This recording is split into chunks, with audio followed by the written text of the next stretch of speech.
Sa kabila ng kilabot na hatid ng Diplomat Hotel sa Baguio City, nananatili itong paboritong destinasyon ng mga turista. Ang sabi ng iba, wala naman daw silang nakakatakot na karanasan sa nasabing abandonadong hotel. Pero ang kapuso natin mula Magalang, Pampanga na si Ces Lapid, hindi makalimutan ang kanyang makapanindig balahibong karanasan na nakuhanan pa ng larawan at ngayong umaga. Ikukwento niya sa atin kung ano nga ba ang nakita niya. Good morning, Ces, and welcome to Mornings with GMA Regional TV. Good morning, Harold, and sa lahat ng nanonood ng GMA Regional TV, good morning. Grabe, Ces, I am so happy that you are joining us this morning. Medyo, di ba, medyo makapanindig balahibong topic agad tayo, umagang-umaga pa lang. How are you doing, by the way? Well, I'm good. Okay na ako ngayon. After 2 days, okay na. Perfect. Di ba? At least, di ba, medyo naka-get over na rin tayo doon. Well, Ces, just a quick info about you. What do you do on a daily basis? Ano pinagkakaabalahan mo, Ces? Okay, I'm a full-time mom of 2, isang 13 and 9-year-old boy. Mm-hmm.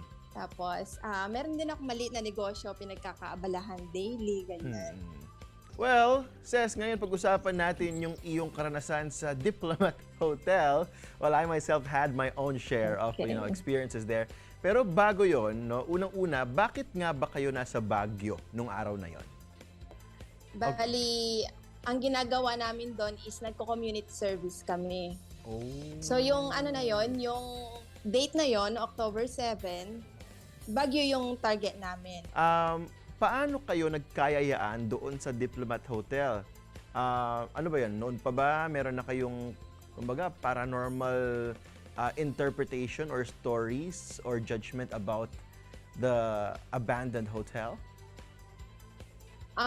Yung Diplomat Hotel na yan, naririnig ko na. Noon pa man naririnig ko na, pero hindi para sa puntahan ko siya kasi nga matatakotin ako. So, nung time na pupunta kami ng Baguio for community service, yung kasing dalawang kasama ko from Bacolod and from Mindanao, first time lang nila yan sa Baguio. Oh. First time nilang magpunta. So, nag-search sila ng itinerary, sinama nila yung Diplomat Hotel. So, ako sabi ko, wag natin yung pupuntahan. So, dinilit ko siya. Sa mga tuwid, hindi siya kasama sa pupuntahan namin. Oo. Ikwento mo naman sa amin, Ces, no? Yung moment na dumating kayo doon sa Diplomat Hotel, anong oras yon at ano yung mga sumunod na ganap noong nandun na kayo? Parang aalahanan ko na naman. So, ayun nga, yung nangyari kasi nga doon, October 8, around 8 p.m., yun dapat yung time namin napupunta doon sa Diplomat Hotel. Ang lakas ng ulan noon, biglang bulusok ng ulan sa Baguio. So sabi ko, wag na tayong matuloy kasi gabi na, malakas yung ulan, tsaka delikado, sabi ko. Yung dalawa kong kasama, sabi nila, hindi, i-push natin yan kasi sulitin na namin yung Baguio, sabi nila. Yeah. So ayun nga, nung tumila yung ulan, pumunta na kami kagad doon. So yung dalawa kong kasama, excited sila. Bumaba agad sila sa sasakyan. Nag-picture-picture na sila doon. Doon pa lang sa harapan ng nag-picture-picture. Tapos, biglang lumabas yung isang guard. Sabi niya, ano pong ginagawa niyo dito? Sabi ng isang guard. Tapos sabi nung mga kasama ko, pwede ba kaming pumasok? Sabi ganon, magpipicture lang kami sa hotel. Then sabi nung guard, ay hindi po, close na yan. Sabi, hanggang 6 p.m. lang yan open. So close na, hindi na pwede. Sabi ganon. Makulit sila. Makulit talaga yung mga kasama ko. So, ayun nga, hanggang sa natuloy yung pagpasok nila, hiniram nila yung phone ko. Sabi nila sa akin, pwede bang hiramin yung phone mo kasi low bat na sila. Tapos yun na, bumalik na sila. Silang tatlo, bumalik na sila. Then yun nga, sinasabi nila na ang bigat ng pakiramdam, gano'n. Tapos naghiwa-hiwalay kami doon na hindi ko pa tinitignan yung pictures. Okay. Hindi ko pa yun sila biniview. Pumunta muna kami sa coffee shop. Nagkape-kape muna kami. Then ako, nagtingin ako ng mga pictures na kuha nila. Tapos tinignan ko yung pinakauna, yung picture na kinuha ko. Tapos nakita ko, parang may tao doon.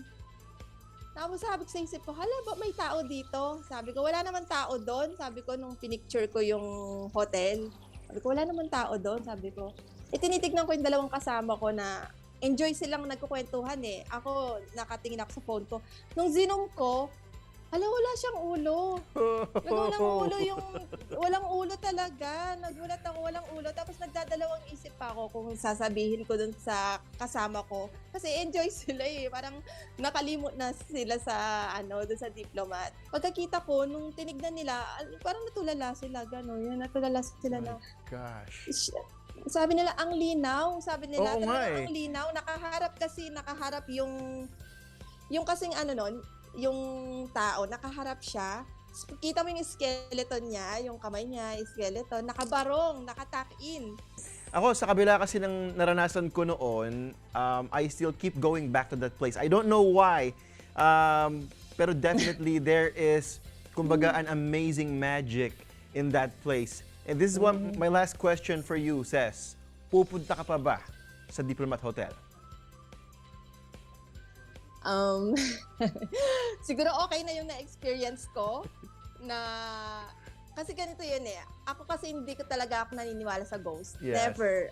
Pag nanonood ako, sinasabi ko na hindi naman totoo yan. Parang lang yan, dumaan lang or ano. Not until ikaw pala mismo ang makaka-experience, makakakuha. Parang siguro babalik ako doon sa morning na, tapos Yes. grupo ulit kami.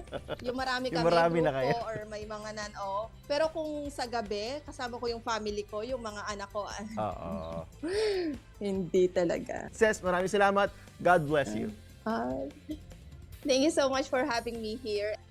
Nakakatuwa. Well, dyan lang po kayo mga kapuso. Babalik ang Mornings with GMA Regional TV. Ito ang Mornings with GMA Regional TV.